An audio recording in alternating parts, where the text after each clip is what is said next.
Hi everybody, this is Mark from MES English, and I'm here in this video today to talk to you a little bit more in depth about the online flashcards. So this will be part two of the program, of the explanation of the program, and I'm going to go into some of the details as far as the menu, some of the games, and how you can use these cards both in a live environment and also some ideas for how to use them in online lessons as well.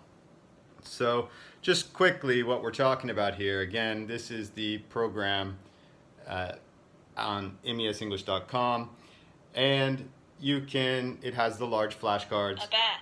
You can touch it, it'll tell you what it is. Again, we can shuffle through next. A black cat. Candy. Okay. Anyway, it would go through each of the vocabulary presented large for you. At the top, there is a menu. And within that menu, we see lots of options. The top section I covered in the original video, and that's more about how to use these as flashcards for drilling vocabulary and teaching the vocabulary to the students. What we're going to look at today more is this bottom section, some of the games that you can play, and also the deck of cards feature. So again, you can just click on them and it will open them up. I'm going to go ahead and present this to you a little bit maybe easier to see. Okay, so here we are. We have the program open, and we again can work with the large flashcards, but we're not going to do that. If I click on the menu, 3 bars up at the top, I get again all of these options in the menu. Let's look at the 2 games sections, time click. These both are from MES Games website, which has these same games plus a lot more for students if you're going to just let students practice and learn on their own. But within this program, let's click on time click. We'll open that up. And we see that we have a few options within this. You can listen and choose an image. You can listen and choose a word, the written word, or students can read and choose the image. And how does this work? Let's choose the first option, listen and choose an image. And then on the right side, you can see it says choose your level to start. So there are 3 different levels. Hard, they have less time. Normal, 40 seconds. Easy, they have 60 seconds. Well, let's go ahead and do normal first. Normal. We touch that, and again, we come up to this screen. And it has all of the pictures for the set here available. And it tells you can click any square to review. So we could click on the candy. Candy. And it will tell us a haunted house. A vampire. A vampire. So a skeleton. If you click on them, they will tell you, okay? So when we're ready, then we click on go. A skeleton. The timer will start, and again, we hear this word, a skeleton, we have to touch it. A bat. A bat. A ghost. A ghost. A mummy. A mummy. A skeleton. A skeleton. A haunted house. A spider web. A ghost. Trick or treat. A skeleton. Okay, great. We finished. So when you're done with this game, this version, different from the one on MES Games, you don't get points. Instead, you just sort of clear the stage or clear the round. But to make this a little bit more interesting for students, I added the timer on there. So I finished this round in 18.42 seconds. So as a game or something you can do with your students, they can obviously just continue to try to get better times. Try to get down as low as possible. And you can make that just an individual challenge for the student, or it can be a class challenge, who can get under 20 seconds or who can have the best time, for example. So, the students hopefully will play again and again and again. Let's go ahead and click play again. And let's change it just a little bit. We can, again, if you want to focus on, instead of simply just vocabulary, you want to focus on reading with your students. Again, you can just change it to listen and choose the word. So we get, again, Normal. let's do normal. And now instead of pictures, you can see we have the words. And the game would be played in the same way. You can touch it. A jack-o'-lantern. For example, or a werewolf. A werewolf. And a spider. You will hear the audio. And again, you would click go to start. Just for completion, let's look at this one where you're going to read normal and choose an image. So instead of it saying the word for you, you will see the word come up. There we go. A skeleton.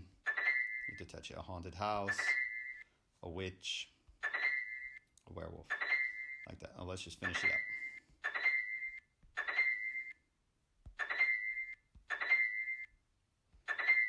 Yay. Okay, so excellent, you finished. If you make a mistake in this game, it will, which I probably should have done just to show you, it will hit a piano sound, a big dong, and the timer will move 5 seconds forward, or 5 seconds down. And so there is that part of the game as well. Okay, so let's go on to the second game, which is memory. And this one is pretty straightforward. You're going to match the picture and the picture. You can match the picture and the word, or you can match word and word. Let's choose the middle option, match picture and word.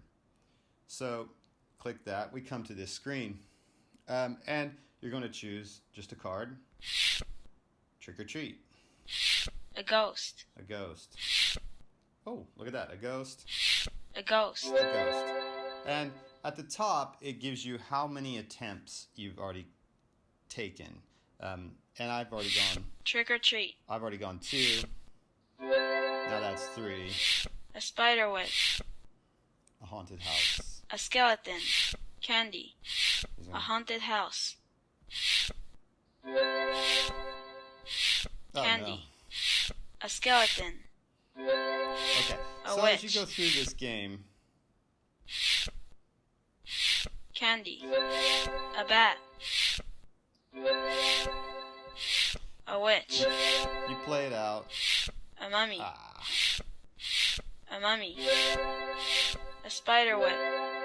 Okay, and when you're done, again, this version doesn't give you any points. Instead, it just tells you how many attempts it took you to complete this game.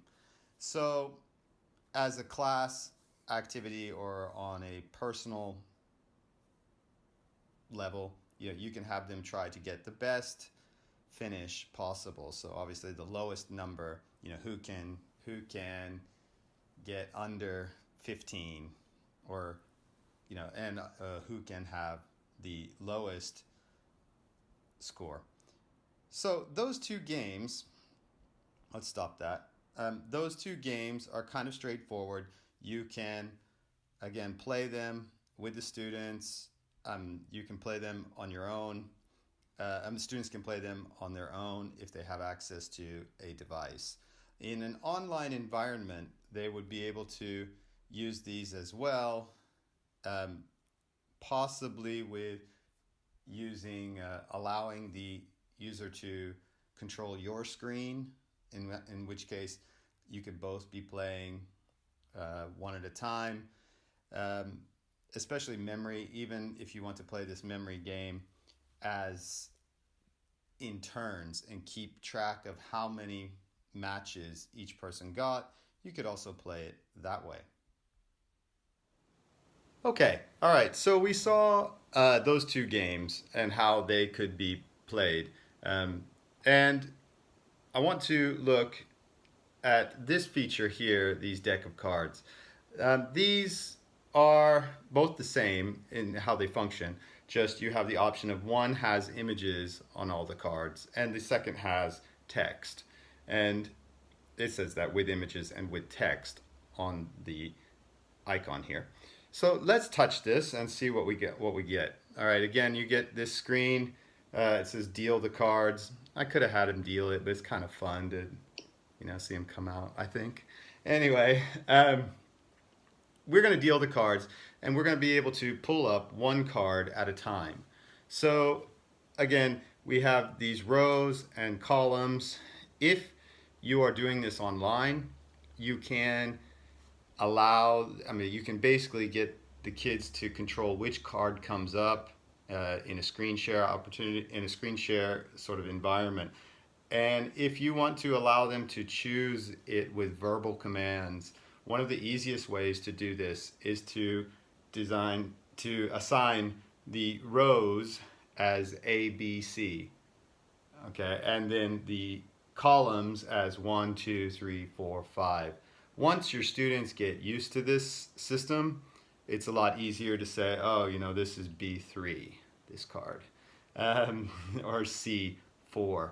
It is a little tricky in the beginning, and I suggest you just kind of practice them calling out a card and you choosing what they call. So for example, if they say C5, it would be this card, and you just touch it, and we have a skeleton here, and they will be able to see how to manage that, how to manage being able to call up the correct card. If you can screen share, if you're doing a one-on-one class, and screen share and allow user control of your screen, then it's even much easier. They can actually choose which card they want. Okay, so again, we pull up another card, the mummy. Okay, and we touch it, tap it, it will return. We can, again, just so we know what we're doing, with this, if we pull these up, again, we have, instead of pictures, we have text. With these, there is no audio. I felt that it wasn't necessarily needed at this point. So, what can we do with these cards? Why do this? Usually, I make and print lots of little game cards, small game cards. And we can use those, put them out on the table, and draw cards. And as a main activity, I have students draw a card and discuss it or ask a question about it. For example, we could ask, in Halloween sets, I usually have them focus on asking, what's this, what's he, or what's she. So learning the difference between what's this, what's he, and what's she. So if you're in a live environment and the students all have their own device, they can, just as they would draw a card from your pile, they can instead draw it straight from their device. And for example, I would be a student and I would pull up one of my cards and I could show my friend and ask, what's he? And they would say, he's a vampire. And the friend would do the same, and we would go around like that. That's not very exciting, that's just practicing English. But it works. You can also use these to pull up cards for bingo. If you're playing bingo, of course, vampire, and students would mark their cards. If you go to the home page, I'm not going to bother to flip screens on you this, and again, you touch Halloween, you pull up the Halloween cards. Okay, you can see at the bottom as you scroll down, there is a handout. There is the option for 16 bingo cards, or there is an option for 1 bingo card. Recently added that just in case it's useful, again, for online or this coronavirus situation. If you touch 1 bingo card, it will pull up 1 bingo card. And this would be not really to print. You can print it if you want to. However, it's more so for the students to be able to use this instead of you printing a bingo card for them, or having to hand them out, having to disinfect them when they come back, if you do that. And each card should come up random. If the kids want to shuffle it, they just refresh your screen and you will get a new random card. Anyway, that may be useful to you. And you can use the drawing of the deck of cards as a way to call out your bingo card, your bingo items. Okay, don't want to drag on too much longer, but let's go into some of the games we might be able to play with this. One of the games that my students like is what I call sort of the knockout. And the idea is that one of the cards is sort of a game over card. When that card comes up, game over for you, for that person. And then we continue for another round and see who gets knocked out in the next round and who gets knocked out in the next round. So let's say, for example, I'm going to be, our knockout card will be a vampire. So each student would take a turn, draw a card. You can discuss that card. Again, the students can say, what's he? And everybody in the group will say, he's a mummy. What's this? It's trick or treat. Okay, what's he? He's a werewolf. What's he? What's this? It's a little gray area. He's a ghost. What's this? It's candy. What's she? She's a witch. Okay, and again, we're going around. Each student is taking a turn. What's this? It's a black cat. What's this? It's a haunted house. Oh my gosh, the vampire's never going to come up. What's this? It's a bat. I'm so good at this game. Oh, there it is. What's this? I'm sorry, what's he? He's a vampire. Now, whoever drew this card would then be out for this round of the game, and then play would continue. If you are kids are in school but have their own devices, which would be ideal, then the students don't have to use a shared device. They can all just keep drawing on their own device until a vampire comes up on one of the kids' screens. So that's one game you can play with these cards. Again, if you want to, when we finish, vampire has come up, you just click redeal. The cards will come up, shuffled again, and you can play again. So older kids really like this game. I would say, fourth grade and up, it's popular. It works with most groups, regardless of age. But they seem to really like this version. Younger kids, they like this other game, sort of collect the points is what I'm calling it, where I assign certain points to certain cards. So for example, a haunted house would be 3 points, candy 2 points, and a ghost is 1 point. So you have to remember that. And then they go through and they try to find a ghost, candy, and a haunted house. And when they come up, that student gets those points. It's best to have a piece of paper or something to keep track of this, because you can then play a second round or a third or a fourth round or fifth round. And I would suggest deciding before you start how many you're going to do, so they know, like, we're going to do 4 rounds. So if you don't get points in the first round, there's hopefully no crying. There could be some points in the second round. So that's sort of a flip of the knockout game. Instead of being knocked out, you get points when your card comes up. The last game really that I think is useful that you can play with this is Taboo. And if you're not familiar with what Taboo is, it basically we're gonna work in pairs. It could be teams of 2 or groups of 4, maybe up to 4. And what I'm going to do is I'm going to pull up a card, and you're not going to see it. I'm going to do it like this. I already pulled it up. But I'm going to tell you about this, for example, without saying what it is. For example, I would say, okay, she can use magic. She has a black cat. She rides a broom. And the other person or group would try to call out what the word is. Oh, she's a witch. And I would say, yes. Okay, so that's, and then we got one. Then I would pull up another card and I would explain, okay, he changes into an animal when he sees a full moon. It's a little difficult for most of my students. And they would say, oh, a werewolf. Yes. Okay, so now we've got 2 cards we've got 2 points. I pull up another one and I explain, oh, this is someone who is not living. They can float. A ghost, great, we got 3, and you do it like that. And the way to, that's how the game is played, and the way to make it more of a game is to limit the time. For example, they only have 30 seconds or 1 minute. And how many cards, how many points can they successfully get as a group within that time? So that's another possible game that you can play with the cards.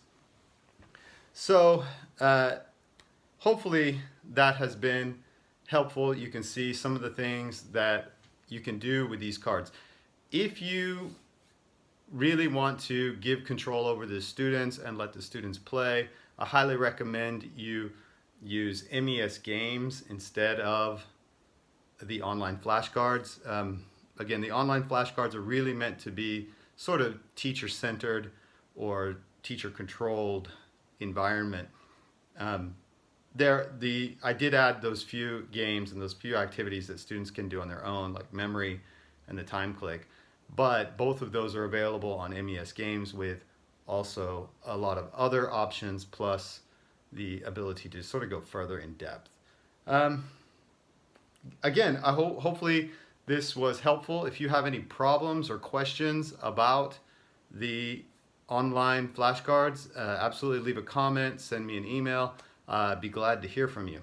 Anyways, I hope the materials are helpful. I hope your students enjoy them and that you guys have an amazing day.